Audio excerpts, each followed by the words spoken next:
മഖ്സദുൽ അഖ്സ എന്ന് പറയുന്ന ബൈത്തുൽ മുഖദ്ദസിനെ അല്ലാഹുവേ ഉമ്മത്തിനെ നിൻ്റെ ഔദാര്യം കൊണ്ട് പടച്ചവനെ പരിപൂർണമായും സ്വതന്ത്രമാക്കി തരണേ തമ്പുരാനെ. 6.5 ചതുരശ്ര കിലോമീറ്ററായിട്ട് ചുരുങ്ങി ഫലസ്തീൻ. നമ്മളൊന്ന് ചിന്തിക്കണം, നമ്മളൊക്കെ എത്രമാത്രം അനുഗ്രഹിക്കപ്പെട്ടവരാന്ന് ചിന്തിക്കണം.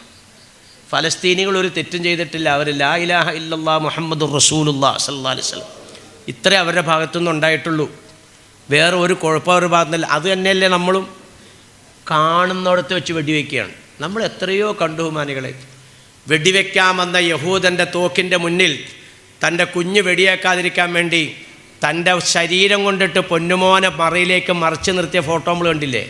ഇതേ മിനിഞ്ഞാത്ത ദിവസം 14 വയസ്സുള്ളൊരു കൊച്ചിനെ തലയ്ക്ക് വെടിവെച്ച് അങ്ങോട്ട് വന്നത് എന്ന് പറഞ്ഞാൽ ഈ 6.5 കിലോമീറ്റർ ചതുരശ്ര കിലോമീറ്ററിൻ്റെ ഉള്ളിൽ ഈ ഫലസ്തീൻ ചുരുങ്ങിയെങ്കിൽ ഇന്നും അവിടെ യഹൂദ പട്ടാളക്കാർ റെയ്ഡ് നടക്കുകയാണ്. എന്ന് പറഞ്ഞാൽ പട്ടാളക്കാരനെ കൂടെ കയറി ചെല്ലും. സ്വാഭാവികമായിട്ടും ആ കുടുംബത്തിലൊരു പെൺകുട്ടിയെ കയറി പിടിക്കുമ്പോൾ അവിടെയുള്ള ആണുങ്ങൾ എതിർക്കൂലേ? വെടിവെക്കും. ഏത് പേപ്പറാണ് നിങ്ങളൊന്ന് എടുത്തു നോക്കി. മുസ്ലിം സമുദായത്തിൻ്റെ അഡ്രസ്സിൽ ഇറങ്ങുന്ന പേപ്പർ പ്രത്യേകിച്ച് ഏത് പേപ്പറിലാണ് ഫലസ്തീനിയെ യഹൂദൻ വെടിവെച്ചു വന്നു എന്നുള്ള വാർത്തയില്ലാത്തൊരു പേപ്പർ നിങ്ങൾക്ക് കാണിച്ചു തരാമോ? എന്താ കേട്ടോണ്ടിരിക്കണോ? എന്താ കേട്ടോണ്ടിരിക്കും? ഞാൻ നേരിട്ട് പോയി കണ്ടതാണ്. നമ്മളെ ബൈത്തുൽ അഖ്സയിലേക്ക് കയറ്റി വിടുന്നത് യഹൂദനാണ്. അവനാണ് പരിശോധിക്കുന്നത്. പൊന്നാരബി തങ്ങൾ കൊണ്ടുവന്ന് ബുറാക്കിനെ ബന്ധിച്ചായ സ്ഥലത്ത് ആ വാതയ്ക്ക കാവലിരിക്കുന്നത് അവനാണ്. ബഹുമാനപ്പെട്ട ബീവി മറിയം റളിയല്ലാഹു തആല അൻഹയുടെ പ്രൈവറ്റ് മുറി എന്ന് വിശേഷിപ്പിക്കുന്ന അവിടെ കാവലിരിക്കുന്നത് ഇവനാണ്. ഇമാമ് വരാൻ വേണ്ടി കാത്തിരിക്കുന്നതും യഹൂദ പട്ടാളക്കാരനാണ്. കംപ്ലീറ്റ് യഹൂദൻ്റെ കഷ്ടം. അങ്ങനെയുള്ള ഫലസ്തീനികളുടെ ജീവിതം ഒന്ന് ചിന്തിച്ചു നോക്കിയാൽ, കണ്ടാൽ യഹൂദൻ പട്ടാളം കണ്ടാൽ വെടിവെക്കുകയാണ്. അല്ലാഹു തആല നമുക്ക് ചെയ്ത അനുഗ്രഹം ഒന്ന് ചിന്തിച്ചു നോക്കും. മനുകളെ പടച്ചവനെ, ഈ ആകാശത്തിൻ്റെ താഴെയാണല്ലോ നടക്കുന്നത് റബ്ബേ. മുസ്ലിമായതിൻ്റെ പേരിൽ മാത്രമാണല്ലോ പടച്ചവനെ. അങ്ങനെ അല്ലാഹുവേ നിന്നെ മനസ്സിലാക്കി നിന്നിൽ പൂർണ്ണമായും വിശ്വസിച്ച എനിക്ക് നിർഭയമായി സ്വതന്ത്രമായി സുജൂദ് ചെയ്യാൻ, എൻ്റെ വീട്ടിൽ നിർഭയമായി കിടക്കാൻ, സ്വതന്ത്രമായി യാത്ര ചെയ്യാൻ പടച്ചവനെ നീ എന്നെ അനുഗ്രഹിച്ചല്ലോ. അല്ലാഹ് ലൈൻ ശക്കർതും ലഅസീദന്നക്കും. ഇത് നീ എനിക്ക് ചെയ്ത നിഅമത്താണല്ലോ റബ്ബേ. ഈ ദുനിയാവിൽ ഒരു മുസ്ലിമിന് വലിയ ദുരിതങ്ങളും വിഷമങ്ങളും ഉണ്ടാകുമെന്ന് നീ പഠിപ്പിച്ചെങ്കിൽ ആ ദുരിത വിഷമമൊന്നും ഇല്ലാതെ ഞാനിവിടെ ജീവിക്കാൻ അങ്ങനെയുള്ള ഒരു ഭരണ സംവിധാനവും ഒരു രാജ്യവും നീ എനിക്ക് തന്നല്ലോ തമ്പുരാന് എന്ന് ചിന്തിക്കുമ്പോൾ അറിയാതെ നമ്മൾ സുജൂദിലേക്ക് വീഴൂലേ ബഹുമാനികളെ? അറിയാതെ വീഴൂലേ? എന്താ കണ്ടുകൊണ്ടിരിക്കണം? സ്വന്തം പിതാവിനെ ബന്ധിച്ച്, സ്വന്തം മാതാവിനെ ബന്ധിച്ചിട്ട് അവരുടെ മുന്നിലിട്ട് മകളെ ക്രൂരമായി ബലാത്സംഗം ചെയ്യുമ്പോൾ നിങ്ങൾ ചിന്തിച്ചേക്ക്, ഇതൊക്കെ ഒരു മുസ്ലിമിൻ്റെ വീട്ടിൽ നടക്കുന്നതല്ല. പോട്ടെ, ഞാൻ പറഞ്ഞു വരാൻ കാരണം ഈ ബൈത്തുൽ മുഖദ്ദസിലും ഈ ദുആ നടക്കുകയല്ലേ അല്ലേ? ഈ മൂമിനീങ്ങളും മൂമിനാത്തുകളും ചെയ്യുന്ന ദുആയാണ് ഈ മനുഷ്യർ ഈ പറക്കിയെടുത്തോണ്ടിരിക്കുന്നത്, മരിച്ച ആത്മാവുകൾ. അപ്പം നമ്മുടെ ദുആ നിസ്സാരമല്ലാന്നേ പറഞ്ഞ് നമ്മൾ മൗത്തായി പോയ മുഴുവൻ വിശ്വാസികൾക്കും അത് ഫലപ്പെടുകയാണ്. ഞാൻ ഇതിനകത്ത് ബന്ധപ്പെടാത്ത എന്തുകൊണ്ടാണ്? എനിക്കതിൻ്റെ ആവശ്യമില്ല. എൻ്റെ മകൻ പരിശുദ്ധ ഖുർആൻ പഠിച്ച മോനാ ഇരിക്കണു. നിങ്ങൾക്കും ഇല്ലേ മക്കള്? തലക്കെട്ടും കെട്ടിയിരിക്കുന്നു. എനിക്ക് മകനുണ്ട്. എൻ്റെ മോൻ പരിശുദ്ധ ഖുർആൻ പഠിച്ച മോനാൻ. അവൻ മാർക്കറ്റിൽ അലുവ കച്ചവടം ചെയ്തുകൊണ്ടിരിക്കുകയാണ്. പക്ഷേ ബിസിനസ് അവൻ നടക്കുമ്പോഴും നാവിൽ പരിശുദ്ധ ഖുർആൻ പാരായണം നടന്നുകൊണ്ടിരിക്കുകയാണ്. ഖുർആൻ പരിപൂർണമായിട്ടും അവൻ ഓതിത്തീരുമ്പോൾ കൈപൊക്കിക്കൊണ്ട് ദുആ ചെയ്യുന്നു, അല്ലാഹ് എൻ്റെ ഉപ്പിച്ച് ഖബറിലാണ് തമ്പുരാനെ, ഞാൻ ഓതിയ പരിശുദ്ധ കലാമിന്റെ മിഥുന സവാബ് എൻ്റെ ഉപ്പാക്ക് നീ എത്തിക്കണേ തമ്പുരാനെ. ഖുർആൻ 30 ദിവസം ഓതി കഴിയുമ്പോൾ മോൻ എനിക്ക് വേണ്ടി ദുആർക്കുകയാണ്. എൻ്റെ മോൻ എനിക്ക് വേണ്ടി അങ്ങനെ ഖുർആൻ ഓതി ഹദിയ ചെയ്യുന്നതിൻ്റെ പേരിൽ ഈ തിരക്കിനകത്ത് എനിക്ക് പോയി ഇടപെടേണ്ട കാര്യമില്ല. നമുക്കില്ലേ മക്കള്? ഞാൻ നിങ്ങളോട് ചോദിക്കട്ടെ, നിങ്ങളുടെ വാപ്പ രക്ഷപ്പെടാൻ, നിങ്ങളുടെ ഉമ്മ രക്ഷപ്പെടാൻ നിങ്ങൾ എന്ത് ചെയ്തു? ബിർറു അബാഉക്കും തബിറുക്കും അബ്നാഉക്കും ഔ കമാ ഖാല റസൂലുള്ളാഹി. നിങ്ങൾ നിങ്ങളുടെ വാപ്പാക്കും ഉമ്മാക്കും ചെയ്തോട്ടോ, എന്നാൽ മക്കൾ നിങ്ങൾക്ക് ചെയ്യും. വാപ്പ മരണപ്പെട്ടിട്ട് ഡെയിലി മുടങ്ങാതെ യാസീൻ ഓതുന്ന മക്കൾ എത്രയുണ്ട് ഇവിടെ? ഉമ്മാനെ ഖബറിൽ വെച്ചതിൻ്റെ ശേഷം ഒറ്റ ദിവസം മുടങ്ങാതെ ഉമ്മാക്ക് വേണ്ടി യാസീനോ ദുആ ചെയ്യുന്ന എത്ര പെൺകുട്ടികളുണ്ട് ഇവിടെ? ബഹുമാനികളെ, നിങ്ങൾ 5 നേരം നിസ്കരിക്കാൻ തയ്യാറായാൽ നിങ്ങൾ മാത്രമല്ല രക്ഷപ്പെടുന്നത്. നിന്റെ മോൻ നമസ്കരിച്ചതിൻ്റെ പേരിൽ, നിന്റെ മോള് നിസ്കരിച്ചതിൻ്റെ പേരിൽ, അതാണ് അമില ബിമാഫി. ഖുർആൻ പഠിക്കുക മാത്രമല്ല, ഇത് ഖുർആൻ കൊണ്ടിട്ട് അവൻ അമൽ ചെയ്തു. അമോൻ അല്ലെങ്കിൽ ആ മോൾ അമൽ ചെയ്തു, അതിൻ്റെ പേരിൽ അല്ലാഹു തആല ആദരിച്ചതായ ഉമ്മ ഉപ്പയാണ്. അപ്പം നമ്മൾ എന്ത് നന്മ ചെയ്യുന്നു അതിൻ്റെ പേരിൽ നമ്മുടെ മാതാപിതാക്കൾ ഉയർത്തപ്പെടുകയാണ്. നമ്മൾ മാത്രമല്ല രക്ഷപ്പെടുന്നത്. ഇതിനു വേണ്ടിയിട്ടാണ് മക്കളെ വളർത്തുന്നത്. നമ്മുടെ മക്കളെ വളർത്തുന്നതിൻ്റെ ഉഹർവിയായ ചില കാര്യങ്ങൾ ഇപ്പം ഞാൻ പറഞ്ഞു ആഖിറത്തിലേക്ക് കിട്ടുന്നു. ഇത് മാത്രമല്ലല്ലോ നമുക്ക് വേണ്ടത്. നമുക്ക് ഈ ദുനിയാവിൽ നിന്ന് മരിച്ചു പിരിയുന്നത് വരെ മക്കളുടെ സഹായവും സഹകരണമൊക്കെ വേണ്ടേ? മക്കളെ കൊണ്ടിട്ട് സഹായം തേടുന്ന അവരിൽ നിന്നിട്ടൊരു സഹായം പ്രതീക്ഷിക്കേണ്ട ഒരവസ്ഥ നമുക്കുണ്ടാകും എന്ന് പരിശുദ്ധ ഖുർആൻ പഠിപ്പിച്ചെന്ന ആയത്താണ് ഞാൻ നിങ്ങളുടെ മുമ്പിൽ ഓതി കേൾപ്പിച്ചത്. ഉമ്മായി ഉപ്പായിക്ക് എന്ന് പറഞ്ഞാൽ നമ്മുടെയൊക്കെ ജീവിതത്തിൻ്റെ ഘട്ടങ്ങൾ ഓരോന്നും മാറി മാറി വരുമ്പോൾ ആശകൾക്ക് മാറ്റം വരുമെന്നാണ് ഖുർആൻ പഠിപ്പിക്കണോ. അങ്ങനെ തന്നെയാണ് ഖുർആൻ പഠിപ്പിക്കണോ. അങ്ങനെയാണ്. എല്ലാ സമയത്തും ഒരേ ആഗ്രഹങ്ങളല്ല. അപ്പം നേരത്തെ പറഞ്ഞില്ലേ, മരിക്കാൻ കിടക്കുന്ന മനുഷ്യൻ അയാൾ സക്രാത്തിൻ്റെ അവസ്ഥയിലേക്ക് എത്തുമ്പോൾ അയാളുടെ ആശ എന്താണ്? ഖീലമൻ അറാഖ്, ആരാണ് എന്നെ ഒന്ന് മന്ദിരിക്കാനുള്ളത്? എന്നെ ഇവിടുന്ന് മെഡിക്കൽ കോളേജിലേക്ക് കൊണ്ടുപോകാനല്ല ഈ പറയണത്. ഇയാൾ ആവശ്യപ്പെടുന്നത് എന്താണ്? എന്നെ ആരാണെന്ന് മന്ദിരിക്കാനുള്ളത് മക്കളെ. പക്ഷെ നിങ്ങൾ ആരും ആ വാപ്പ വിളിച്ചു പറയുന്നത് കേൾക്കണില്ല, ഉമ്മ വിളിച്ചു പറയുന്നത് കേൾക്കണില്ല. നഹ്നു അഖ്റബു ഇലൈഹി മിൻകും വലാകിൻ ലാ തുബ്സിറൂൻ. ആ മനുഷ്യനിലേക്ക് നിങ്ങളെക്കാൾ അടുത്തുള്ളത് ഞാനാണെന്ന് റബ്ബ്. മരിക്കാൻ പോണ മനുഷ്യൻ്റെ ആശയതാണ് എന്നെ ആരാണെന്ന് മന്ദിരിക്കാനുള്ളതേ. സൂക്കടെ കിടക്കുന്ന ആളുടെ ആശയാണ് ഞാൻ ഓതി വെച്ച ആയത്ത്. ഞാൻ ഇതിൻ്റെ അർത്ഥം പറഞ്ഞുതരാം. അപ്പോൾ മരിക്കാൻ കിടക്കുന്ന ആളുടെ ആശ ഇതാണ്. ഇതുകൊണ്ടിട്ടാണ് പൊന്നാര നബി തങ്ങൾ പഠിപ്പിക്കുന്നത്, മരിക്കേണ്ട അടയാളങ്ങൾ കണ്ടു കഴിഞ്ഞാൽ യാസീൻ ഓതി മന്ദിരിക്കുക, റഅദ് ഓതി മന്ദിരിക്കുക. മരിക്കാൻ പോണ ആൾ ചോദിക്കണതാണ് എന്നെ ആരാ ഒന്ന് മന്ദിരിക്കാനുള്ളത്? ഈ 2 സൂറത്ത് ഓതി മന്ദിരിക്കണമെന്നാണ് ഞാൻ വിളിക്കുന്ന മക്കളോട് പറയാണ്. ഖുർആനകത്ത് 2 സൂറത്ത് അടയാളപ്പെടുത്തി വയ്ക്കുക. യാസീൻ സൂറത്തിനകത്തൊരു നൂല് വെക്കണം, റഅദ് സൂറത്തിനകത്തൊരു നൂല് വെക്കണം, അടയാളം. വാപ്പ തല്ലിപ്പടക്കണത് കണ്ടാൽ ഉടനെ പോയി ഖുർആൻ എടുക്കണം.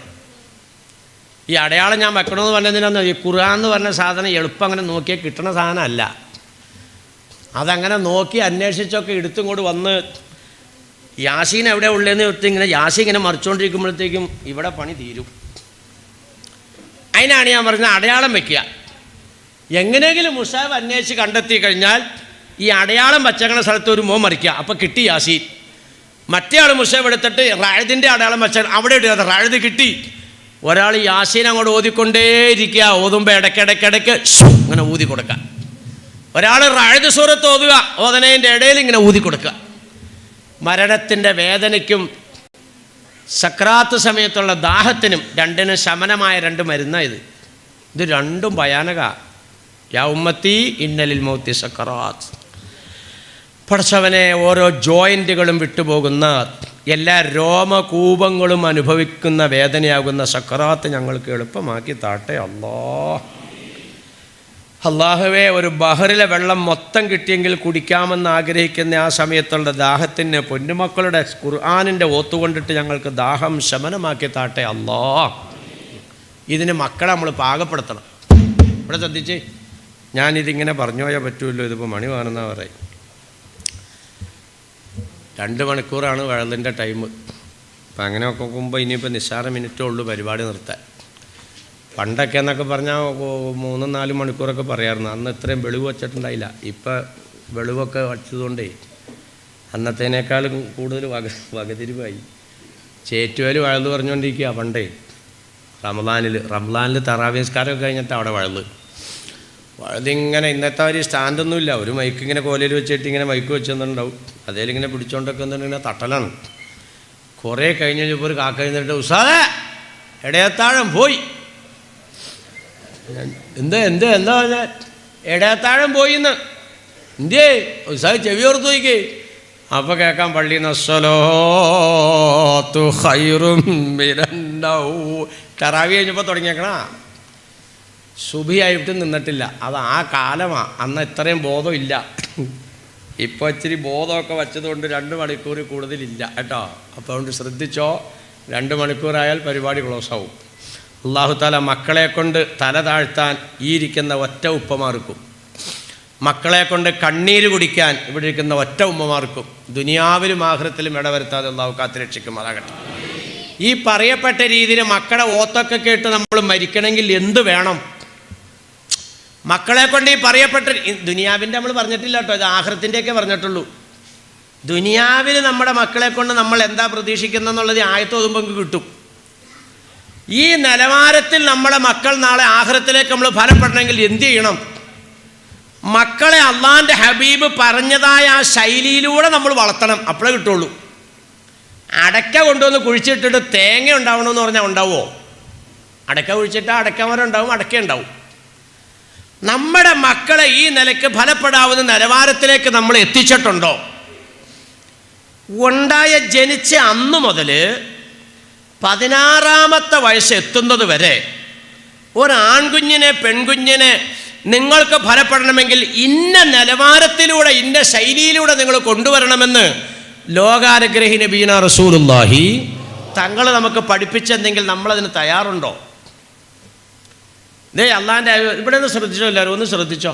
ഇപ്പം മക്കളുള്ളവരുണ്ട്, പേരക്കുഞ്ഞുങ്ങളുള്ളവരുണ്ട്, ഇനി കല്യാണം കഴിക്കാൻ പോണവരുണ്ട്, ഒക്കെ ഉണ്ട് ഇതിനകത്ത്.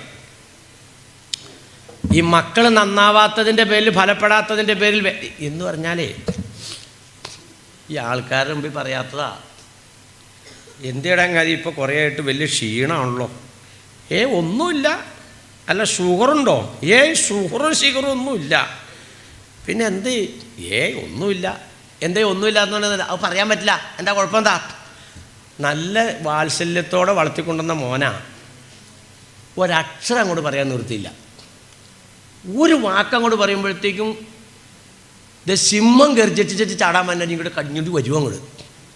മിണ്ടാൻ നിർത്തിയില്ല. മനസ്സിന് വേദനയായോ? എന്തേ താത്താപ്പ് ഒരു ഒരു ഒരു ഇതുപോലെ ഒന്നുമില്ലാടി. എന്തേ? ഓമനിച്ച് വളർത്തിയ മോളാ. എന്തെങ്കിലും അങ്ങോട്ട് പറയുമ്പോഴത്തേക്കും പേപ്പട്ടി ഒന്നാരിയാണ് ഉമ്മയുടെ അവിടത്തേക്ക് തന്നെ. മിണ്ടാൻ പറ്റൂല. എന്നിട്ട് ഇങ്ങനെ നടക്കുക, കീപ്പോട്ട് നോക്കി. വീട്ടിലൊക്കെ സുഖമാണോ? പിന്നെ വളരെ സുഖമാണ്. ഞാൻ ചോദിക്കട്ടെ, എന്തേ ഈ ആൾക്കാരോട് പറയാൻ പറ്റാത്ത ഇടങ്ങേറിലേക്ക് വന്നത്? വളർത്തേണ്ടതുപോലെ വളർത്തിയില്ല. കാരണവന്മാർ പറയില്ലേ, ഉപ്പ് തിന്നാ വെള്ളം കുടിക്കേണ്ടി വരും, കുടിച്ചേ പറ്റൂ. ജനിച്ച അന്ന് മുതൽ 16 വയസ്സ്. എത്ര കറക്റ്റായിട്ടാണെന്നറിയാം നബീന റസൂലുള്ളാഹി സ്വല്ലല്ലാഹു അലൈഹി വസല്ലം നമ്മൾക്ക് വരച്ച് കാണിച്ചത്. ജനിച്ചാൽ ഉടനെ മറ്റ് ശബ്ദങ്ങളൊന്നും കേൾക്കുന്നതിന് മുമ്പ് കുഞ്ഞിൻ്റെ ചെവിയിൽ, വലത്തെ ചെവിയിൽ ബാങ്ക്, ഇടത്തെ ചെവിയിൽ ഇഖാമത്ത്. ഇത് ചുമ്മാ നിങ്ങൾ ആത്മപരിശോധന നടത്തണം. പഠിച്ചവനെ, ഞാൻ ഈ പറയണത് എൻ്റെ കുഞ്ഞിന് ഞാൻ ചെയ്തിട്ടുണ്ടോ? ചെയ്തിട്ടില്ലെങ്കിൽ പിന്നെ എങ്ങനെ നിങ്ങളുടെ കുഞ്ഞ് നിനക്ക് ഫലപ്പെടും? വെറുതെ മക്കൾ കഞ്ചാവിൻ്റെ പുറകെ പോയി, ലഹരിയുടെ പുറകെ പോയി എന്ന് പറഞ്ഞിട്ടൊന്നും കാര്യമില്ല. നമ്മളാണ് അതിന് വഴി തുറന്നു കൊടുത്തേക്കണേ. മക്കൾ നമുക്ക് നാശമാകാൻ പോവുക. നമ്മൾ ഗുണത്തിന് വേണ്ടിയിട്ടേ ചെയ്യണമൊക്കെ, പക്ഷേ ഈ മക്കൾ കാരണമായിട്ട് നിങ്ങൾ നശിക്കാൻ പോവാണ്. ചുമ്മാ പറഞ്ഞാലേ ഇത്. മക്കൾ യഥാർത്ഥത്തിൽ ഷെയ്ത്താൻ വരെ നമ്മളിപ്പോൾ ഏറ്റവും കൂടുതൽ ഇടങ്ങേറാക്കണ പടപ്പല്ലേ ഈ മൂപ്പരി ഷെയ്ത്താൻ എന്ന് പറഞ്ഞ സാധനം. നാളെ മഹ്ശറിൽ നമുക്ക് എതിരിൽ അള്ളാൻ്റെ കോടതിയിൽ വാദിക്കൂല. അള്ളാൻ്റെ കോടതിയിൽ വാദിക്കുന്നത് നമ്മുടെ മക്കളാണ്. അല്ലാഹുമ്മ ആതിഹിം ളഅഫൈനി മിനൽ അദാബ്. പഠിച്ചവനെ, എൻ്റെ ഈ വാപ്പാക്കും ഉമ്മാക്കും എനിക്ക് തരുന്നതിനേക്കാൾ ഇരട്ടി ശിക്ഷ നൽകണേ അല്ലാ. മക്കളുടെ ഡിമാൻഡാ. വജഅൽഹുമാ തഹത അഖദാമിനാ.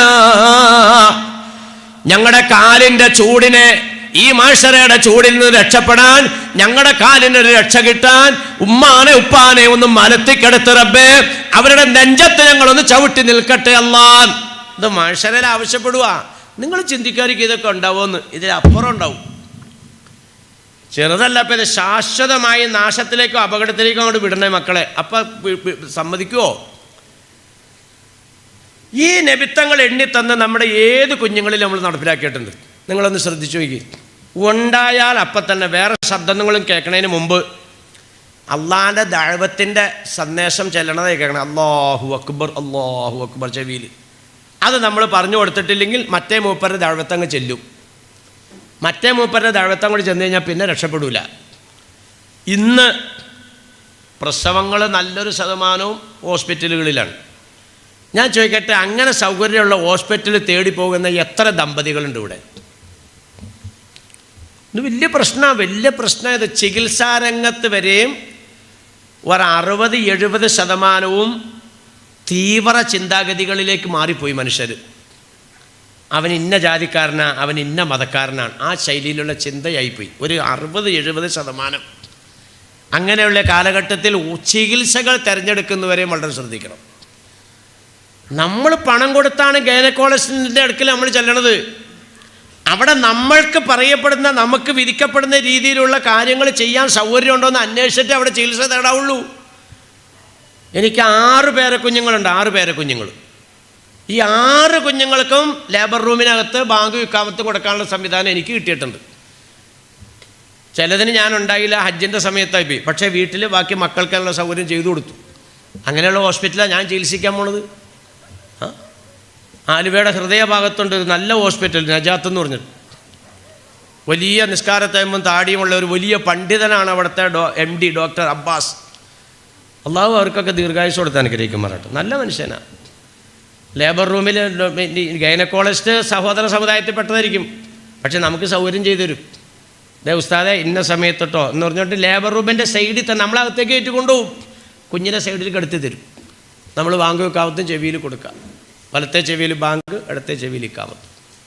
ഇത് ആർക്ക് കൊടുത്തിട്ടുണ്ട്? നമുക്കൊക്കെ നൽകപ്പെട്ടു. ബഹുമാനികളെ, ബാങ്ക് കൊടുത്താൽ ഇഖാമത്ത് കേട്ടാൽ പിന്നെ എത്ര സമയമുണ്ട് കൈ കെട്ടാൻ പറ? നമ്മളെല്ലാം ബാങ്കും ഇഖാമത്തും കൊടുക്കപ്പെട്ട മനുഷ്യരാണ്. അതവിടെ കൊടുത്തു. എന്നിട്ട് എന്ത് ചെയ്യണമെന്നറിയോ? ബാങ്ക് ഇഖാമത്തും കൊടുത്താൽ പിന്നെ മധുരം തുപ്പിക്കൊടുക്കലാണ്. തങ്ങളുടെ മുമ്പിലേക്ക് ഇങ്ങനെ വെച്ചു കൊടുക്കും കുഞ്ഞിനെ. അല്ലാഹുവിൻ്റെ റസൂലേ, ഒരു കുഞ്ഞുണ്ടായി. കാരക്ക കയ്യിൽ കരുതിയിട്ടുണ്ടാവും. ഈ കാരക്ക അങ്ങ് കൊടുക്കും നബി തങ്ങളുടെ കയ്യിൽ. തങ്ങളത് വായിലിട്ട് ചവച്ച് അരച്ച് ദ്രാവക രൂപത്തിലാക്കിയിട്ട് കുഞ്ഞിൻ്റെ വായിലേക്ക് ഇങ്ങനെ വെച്ചു കൊടുക്കും. നല്ല മനുഷ്യന്മാരെ കൊണ്ടിട്ട് അത് ചെയ്യിപ്പിക്കണം. ലേബർ റൂമിൽ നിന്ന് കുഞ്ഞിനെ അങ്ങോട്ട് തരുമ്പോൾ തന്നെ അതെ എന്നാ സുബൈദാടെ കുഞ്ഞ് ഇങ്ങോട്ട് കൊണ്ട എടാ നീ മറ്റേ അമ്മാച്ചനെ വിളിച്ചടാ, അമ്മാച്ചനെ വിളിച്ചോ, മധുരം തുപ്പി, ഞാൻ കാരക്ക കൊണ്ടുന്നുണ്ട്. അമ്മാച്ചനാ? ആ മുമ്പിലത് അവിടെ നിന്നുകൊണ്ട് വീഡിയോ ഇരിക്കുന്നുണ്ട്. എന്നാ വിളിക്കണ്ടാടാ. എന്നാൽ നമ്മുടെ വാപ്പാനെ വിളി. നമ്മുടെ വാപ്പായോ ഇതേ വായിൽ അരച്ച പോലെയാണ്, എന്നാൽ വാപ്പാനെ വിളിക്കണ്ട. അപ്പോൾ പിന്നെ ഇപ്പം എന്താ ചെയ്യുക? എന്നാൽ ഞാൻ തേൻ കൊണ്ടുവന്നിട്ടുണ്ട് മോനെ, ബിസ്മിയും ജില്ല, തേൻ ഇച്ചിരി തൊട്ട് കൊടുത്തോ, അത് മതി. ഇപ്പോൾ തുപ്പാൻ പറ്റിയ അമ്മാശനും ഇല്ല, തുപ്പാൻ പറ്റിയ വാപ്പായും ഇല്ല. അപ്പം ഇച്ചിരി തൊട്ട് കൊടുത്താൽ മതി. അത് കഴിഞ്ഞിട്ടോ അൽ വലത് യുഅഖു അൻഹു യൗമുസ്സാബീൻ, 7ാമത്തെ ദിവസം ചെയ്യേണ്ട പണികളെ പറഞ്ഞേ. ഇമാത്തത്തിൽ അത് അക്കീക്കയുടെ കൂട്ടത്തിൽ തങ്ങൾ കൂട്ടി പറയുന്നുണ്ട്. 7ൻ്റെ അന്ന് അഴുക്കുകൾ നീക്കണം എന്ന് പറഞ്ഞാൽ മുടി വടിച്ചു മാറ്റണം. ഉറങ്ങണവർ ഉറങ്ങിക്കോട്ടോ, ഞാനിതിങ്ങനെ പറയുകയാണ്. 7ൻ്റെ അന്ന് മുടി വടിച്ച് മാറ്റണം. എന്നിട്ട് എന്ത് ചെയ്യണം? ഒരു സ്വർണ്ണക്കടയിൽ കൊണ്ടുപോയി, കാശുള്ള ആളാണെങ്കിൽ ഒരു തട്ടിൽ ആ മുടി വയ്ക്കുക, മറ്റേ തട്ടിൽ സ്വർണം വയ്ക്കുക. എന്നിട്ട് അത് സാധുക്കൾക്ക് ഹദിയ ചെയ്യുക. ചെയ്യേണ്ട സമയത്ത് ചെയ്തില്ലെങ്കിൽ അള്ളാഹു ഇരട്ടി കൊടുക്കും. മാമിൻ അബദിൻ വല അമത്തിൻ നഫഖത്തു മാബിൻ അബദിൻ വല അമത്തിൻ യുളിന്നു ബി നഫഖത്തിൻ യുൻഫിഖുഹാ ഫി റിളല്ലാഹ്. അള്ളാഹു തൃപ്തിപ്പെട്ട വഴിയിലേക്ക് ഒരടിമ ഒരു സദഖ ചെയ്യാൻ തയ്യാറില്ലെങ്കിൽ ഇല്ലാമ അൻഫഖ അദ്ആഫുഹാ ഫീമാ സുഖത്തില്ല, അള്ളാഹ്ക്ക് പൊരുത്തമില്ലാത്ത വഴിയിൽ അവനെ കൊണ്ട് ഇരട്ടി ചെലവഴിപ്പിക്കുമെന്ന് നബീന റസൂലുള്ളാഹി. ഇന്ന് അതാ നമ്മൾ കണ്ടുകൊണ്ടിരിക്കണേ. കാശില്ല എന്നാൽ വേണ്ട, വെള്ളി സദക്ക ചെയ്യുക. ഒരു കുഞ്ഞിൻ്റെ മുടിയുടെ അത്ര തൂക്കത്തിൽ വെള്ളി കൊടുക്കണമെങ്കിൽ ഒരു 500 രൂപ രൂപയായിരിക്കും. ചെയ്യാൻ തയ്യാറില്ല. എന്നിട്ട് എന്ത് ചെയ്യണം? മുടി എടുത്തതിൻ്റെ ശേഷം കുളിപ്പിക്കുക. കുളിപ്പിച്ചിട്ട് നല്ല പേരിടണം. ഇന്ന് പേര് വലിയ പ്രശ്നമാണ്. തുദ്ഉന യൗമൽ ഖിയാമത്തി ബി അസ്മാഇക്കും ബി അസ്മാഇ ആബായിക്കും ഔ കമാ ഖാല റസൂലുള്ളാഹി അഹ്സിനു അസ്മാഅക്കും. മഹ്ശറയിൽ നിൻ്റെ വാപ്പാടെ പേര് കൂട്ടിയിട്ടാണ് വിളിക്കുക. അതുകൊണ്ട് നല്ല പേരിട്. ഇന്ന് എന്താ ബഹുമാനികളെ, പേരിൻ്റെ പേരിൽ തല താഴ്ത്തുന്ന അവസ്ഥ വന്നില്ലേ? കാരണന്മാരല്ലേ ഇതിൻ്റെ ഉത്തരവാദികൾ. കുഞ്ഞുങ്ങൾക്കിടുന്ന പേരൊന്നും മനുഷ്യൻ്റെ പേരല്ല, കണ്ട പട്ടിയുടെയും പൂച്ചയുടെയും കന്നാളിൻ്റെയൊക്കെ പേരെ ഇടുന്നത്. ഒന്നാമത്തെ പിള്ള ഉണ്ടായിപ്പോൾ ആങ്കൊച്ച, അപ്പോൾ അതിന് കുട്ടന് പേരിടും. രണ്ടാമത് ഉണ്ടാവില്ല എന്ന് ഓർത്തിരുന്നാണ്, അത് അറിയാണ്ട് അതും ഉണ്ടായി, അതും ദേ വന്നു ആങ്കൊച്ചാണ്. അപ്പോൾ അതിനെന്ത് ചെയ്യും? അതിന് കിട്ടന് പേരിടും. ഇനി ഉണ്ടാവില്ല എന്ന് ഓർത്തിരുന്നാണ്, ദേ വന്നു, പിന്നെ അറിയാതെ ഉണ്ടായി മൂന്നാമത്തെ കൊച്ച്, അതുമാണ്. അപ്പം ഇനി എന്തെന്നാ പേരിടുന്നത്? ഈ അക്ഷരക്കണക്കിലാണല്ലോ, അവസാനം അക്ഷരമാണെങ്കിൽ വന്നോ. ആദ്യത്തേന് കുട്ടൻ, രണ്ടാമത്തേന് കിട്ടൻ, പിന്നെ മൂന്നാമതൊന്നും ഇപ്പോൾ പൊട്ടൻ. വല്ലവരും ചിന്തിക്കണ്ടോ? പേരിൻ്റെയൊക്കെ അർത്ഥം പറഞ്ഞാണ്ടല്ലോ. അനസന് നല്ല പേരാ, വാത്സല്യമുള്ളവനാണ്. പേരങ്ങനെ ഇടും. എന്നിട്ടൊരു ചുരുക്കിയൊരു പേരുണ്ട്, അനു അനു എന്ന് വിളിക്കും. മോനെ അനുവേ. ഇല്ലവേ അനു എന്ന് പറഞ്ഞാൽ എന്താ? അനു എന്ന് പറഞ്ഞാൽ എന്താ? ആ പറഞ്ഞില്ല. ഇപ്പം നിങ്ങൾ അറിയണേ എങ്ങനെയാ? പെണ്ണുമ്പിള്ള വിളിക്കുകയാണ്, മോനെ വാപ്പിച്ചിയുടെ അനുവേ ഇഞ്ഞു വന്നേ. എവിടെ? അത് വാപ്പിച്ച് മാർക്കറ്റിൽ പോയപ്പോൾ കൊണ്ടുപോയി. മനുഷ്യൻ ആണുങ്ങളുടെ മറ്റേ ഞാൻ പറയണില്ല.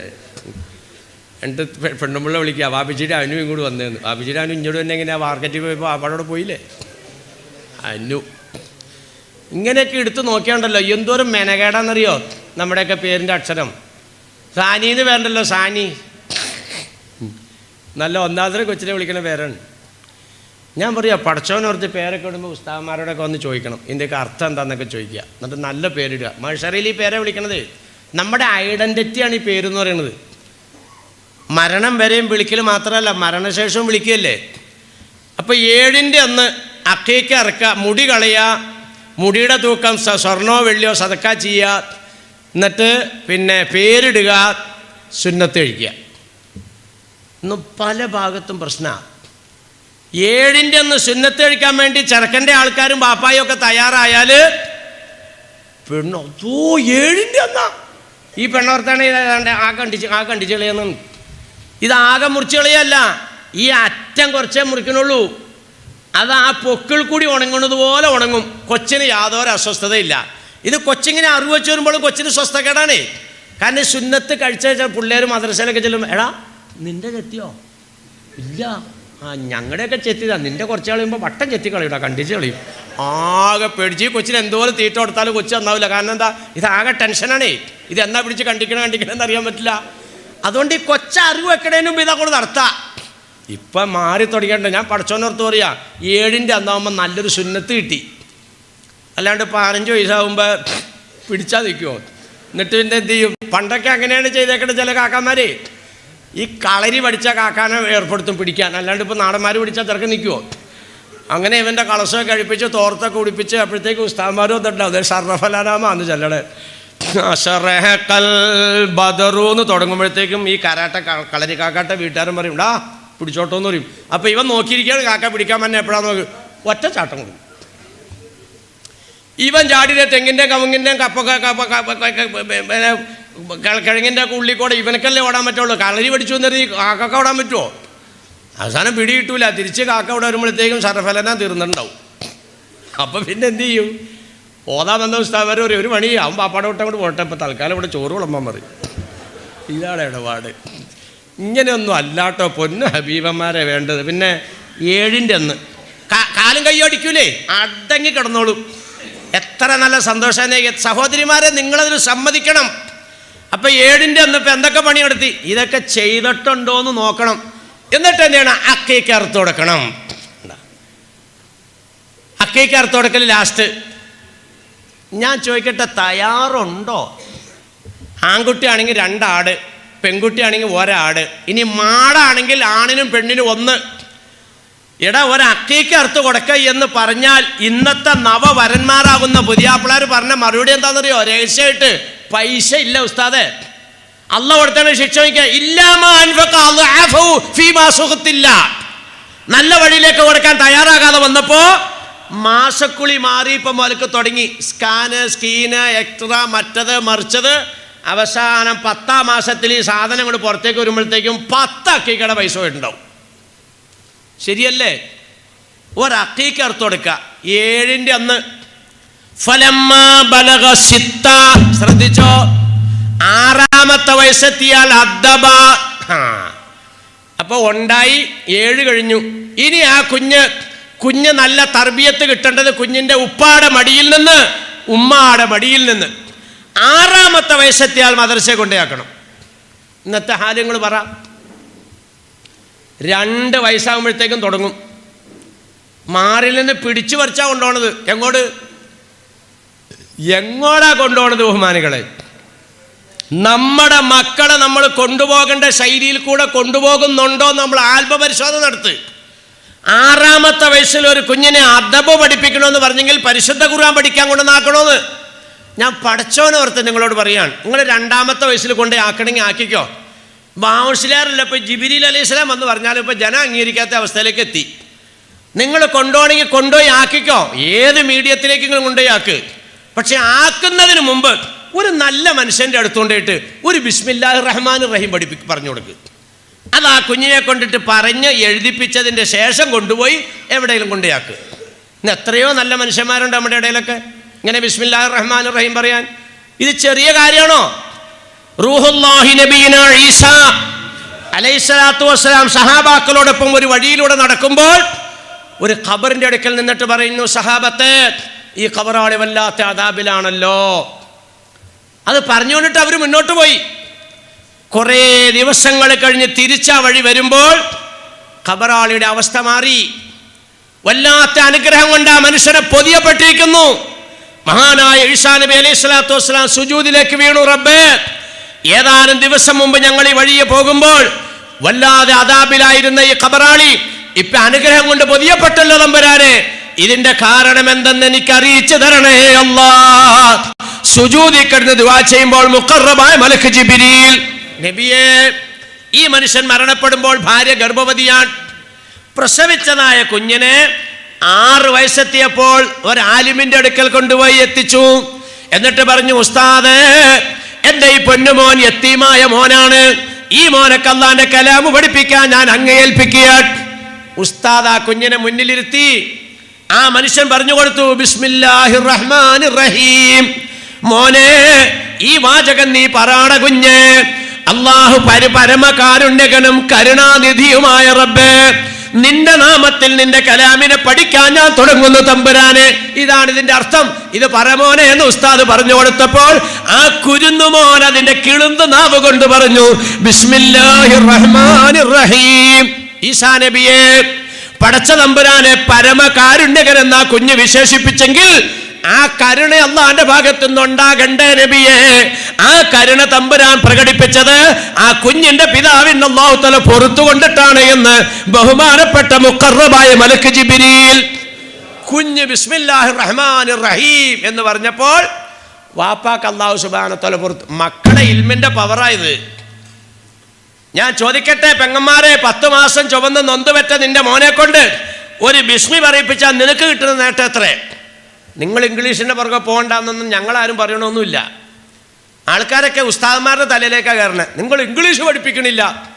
ഞാൻ ചോദിക്കട്ടെ, ഈ അടുത്ത കാലത്ത് അബുൽ ഹസൻ അലി നദ്വി ഒരു വർത്താനം പറഞ്ഞല്ലോ. ബ്രിട്ടീഷുകാരുടെ ഭരണകാലത്താണ് ആലിമീങ്ങൾ പറഞ്ഞത് നിങ്ങൾ ഇംഗ്ലീഷ് പഠിപ്പിക്കല്ലേ. എന്തേ ഇംഗ്ലീഷ് പഠിപ്പിക്കല്ലേ എന്ന് പറഞ്ഞത്? അബുൽ ഹസൻ അലി നദ്വി പറഞ്ഞിട്ട് കൊല്ലം നിസ്സാരമായിട്ടുള്ളൂ. അദ്ദേഹം എന്താ പറഞ്ഞതറിയോ? നിങ്ങളുടെ ഒറ്റ മക്കളെ സ്കൂളിലേക്ക് വിടണ്ട. അബുൽ ഹസൻ അലി നദ്വി മഹാനവറുകളുടെ പിന്നാലെ സിറാത്ത് കടക്കാൻ അള്ളാഹു നമുക്ക് ഭാഗ്യം തന്ന് അനുഗ്രഹിക്കുമാറാണ്. വലിയ മനുഷ്യനല്ലേ, ലോക പണ്ഡിതൻ. ആ മനുഷ്യൻ പറഞ്ഞ് ഇംഗ്ലീഷ് പഠിപ്പിക്കണ്ടെന്നല്ല, നിങ്ങളുടെ മക്കളെ സ്കൂളിലേക്ക് വിടണ്ട. എന്തേ? വടക്കേ ഇന്ത്യയിലെല്ലാം കുരുന്നു മക്കളിലേക്ക് വർഗീയ ചിന്താഗതികൾ കയറ്റുന്നതിന് പാഠപുസ്തകങ്ങൾ വർഗീയവൽക്കരിച്ചപ്പോൾ അബുൽ ഹസൻ അലി നദ്വി ഒരു ഒറ്റ ഓർഡർ ഇട്ടു, ഒറ്റ കുട്ടികളെയും പള്ളിക്കൂടത്തിലേക്ക് വിടണ്ട. പള്ളിക്കൂടത്തിൽ ചെന്നാലല്ലേ ഇപ്പം ഇത് പഠിക്കുള്ളൂ. പാഠപുസ്തകം തിരുത്തി കേന്ദ്ര ഗവൺമെന്റ്. ഈ തിരുത്താൻ വച്ചതിൽ നിന്നും പരിപൂർണമായിട്ടും പിന്മാറി. ഇത് തന്നെയാണ് ബ്രിട്ടീഷുകാരുടെ കാലഘട്ടത്തിൽ ഉലമാക്കൾ പറഞ്ഞത്, മക്കളെ നിങ്ങൾ ഇംഗ്ലീഷ് പഠിപ്പിക്കേണ്ട. എന്തേ? അന്ന് ഇംഗ്ലീഷ് പഠിപ്പിക്കുന്ന സംവിധാനം വെള്ളക്കാരുടേതാണ്. വെള്ളക്കാരുടെ വേരിവിടെ ഉറക്കണ്ട, അവരിവിടുന്ന് നാട് കടക്കട്ടെ, അതിനവരുടെ ഭാഷയുടെ എതിരുണ്ടായിട്ടല്ല. അത് തങ്ങൾ പഠിപ്പിക്കുന്ന എല്ലാ ഭാഷയും പഠിക്കണമെന്നാണ്. എല്ലാ ഭാഷയും പഠിച്ചാൽ ഒരു ഭാഷ പഠിക്കുന്നവൻ്റെ ചതിയിൽ നിന്ന് രക്ഷപ്പെടാം. അപ്പം എല്ലാം പഠിക്കാൻ പ്രോത്സാഹിപ്പിച്ച മതമാണ് പരിശുദ്ധ ഇസ്ലാം. ഇംഗ്ലീഷ് ആരും പഠിപ്പിക്കണ്ടെന്ന് പറയണില്ല. പക്ഷേ എൻ്റെ ബഹുമാനപ്പെട്ട സഹോദരിമാരെ, നിങ്ങൾക്കിന്നിപ്പോൾ എന്തിനാണ് ഉത്സാഹം കാണുന്നത്? മദ്രസയിലാക്കാനാണോ അതെയോ ഇംഗ്ലീഷ് പഠിപ്പിക്കാനാണോ? സ്കൂൾ അങ്ങോട്ട് അടച്ചാൽ അടക്കണതിന് മുമ്പ് തന്നെ തീരുമാനമെടുക്കും, ഇത്രാം തീയതി നമുക്ക് ടൂർ പോകാം, ഇത്രാം തീയതി വെല്ലുപ്പാട് എടുത്തു പോകാം, ഇത്രാം തീയതി വെല്ലുമാട് എടുത്തു പോകാം. എല്ലാ വിരുന്നും എല്ലാ ടൂറും സ്കൂൾ അടച്ചാൽ പിന്നെ തകൃതിയാണ്. എന്തേ? സ്കൂൾ മുടക്കിയിട്ട് എന്തേ പോകാൻ പറ്റൂല. അപ്പോൾ വല്ല പരിഗണനയും ഈ മതവിജ്ഞാനത്തിനുണ്ടോ?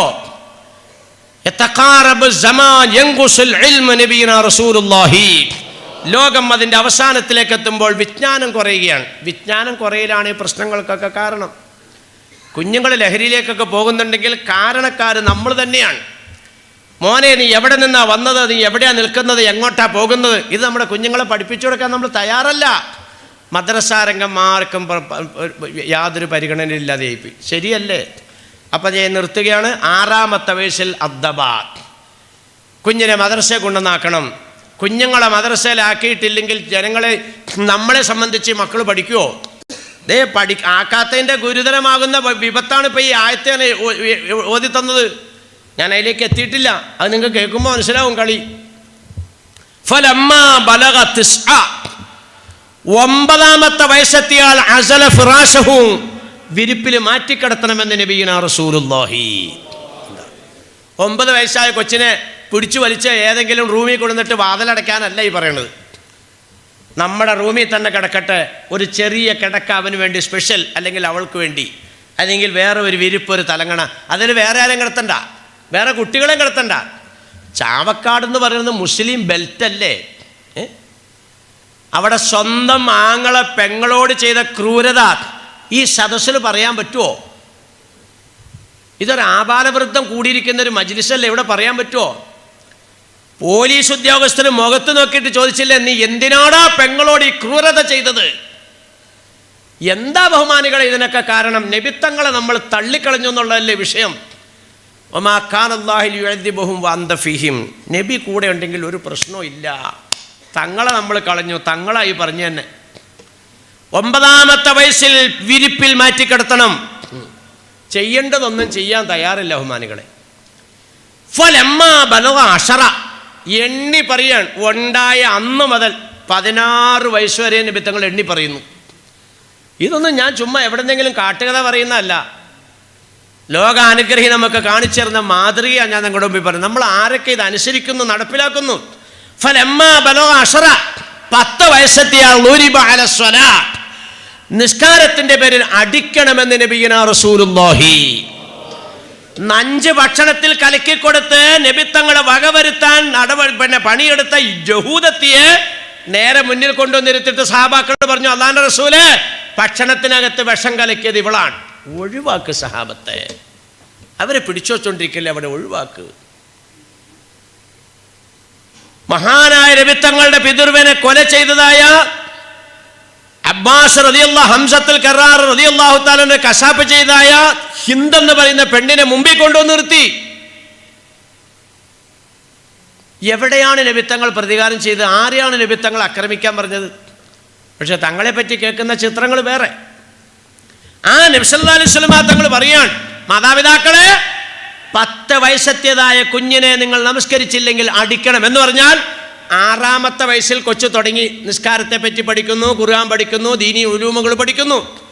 10 വയസ്സെത്തുമ്പോൾ നിസ്കാരത്തിൻ്റെ എല്ലാം ആ കുട്ടിക്ക് കിട്ടിക്കഴിഞ്ഞു. 10 വയസ്സെത്തിയിട്ട് നിസ്കരിക്കുന്നില്ലെങ്കിൽ ചുള്ളിവടിയെടുത്ത് അടിക്കണമെന്ന് നബിയുനാ റസൂലുള്ളാഹി. ഞാൻ ചോദിക്കട്ടെ, ഇവിടെ ഇരിക്കുന്ന ഉറങ്ങാത്തവരോട്, 10-ാമത്തെ വയസ്സ്, 15-ാമത്തെ വയസ്സല്ല, അല്ലെങ്കിൽ 13-ാമത്തെ വയസ്സിലല്ല, 10-ാമത്തെ വയസ്സിൽ നിങ്ങളുടെ മോനോ മോളോ നിസ്കരിക്കാത്തതിൻ്റെ പേരിൽ ഒരു ചുള്ളിവടി എടുത്ത്, എന്ന് പറഞ്ഞാൽ നിങ്ങൾ ഉച്ചയ്ക്ക് ഭക്ഷണം കഴിക്കാൻ വേണ്ടി വരികയാണ്. പെൺപിള്ളേട്ട് ചോദിച്ചു, മോനെന്തി ഇതായിരിക്കണം അവിടെ ഏതാണ്ട് മൊബൈലിൽ, എടാ മോനെ ലോറ് നിസ്കരിച്ചാ? ഇല്ല. അപ്പോൾ അവിടെ ഒരു ചുള്ളിവടി വച്ചിട്ടുണ്ട്. ഒരു ചെറിയ ചുള്ളിവടി എപ്പോഴും വീടിൻ്റെ വാതിലിൻ്റെ മുകളിൽ വെക്കണം. ഇനി വന്നേ ഇങ്ങോട്ട്. നിന്നോട് ഞാൻ പറഞ്ഞിട്ടില്ലേ നിസ്കരിക്കാതെ ബാങ്ക് വിളിച്ചാൽ അവിടെ നിസ്കരിക്കാതിരിക്കുന്നു പറഞ്ഞില്ല. ബാങ്ക് വിളിച്ചിട്ട് ഇപ്പോൾ സമയം എത്രയായി? ഒരു കൊട്ടു കൊടുത്തു, പോയി നിസ്കരിച്ചോണ്ട് വാ. ഇങ്ങനെ 10-ാമത്തെ വയസ്സിൽ, 15-ാമത്തെ വയസ്സല്ല, 13-ാമത്തെ വയസ്സല്ല, 12-ാമത്തെ വയസ്സല്ല, ഇങ്ങനെ 10-ാമത്തെ വയസ്സിൽ കുഞ്ഞ് നമസ്കരിക്കാത്തതിൻ്റെ പേരിൽ അടിച്ച ഉപ്പമാരി മജ്ലിസിലുണ്ടെങ്കിൽ,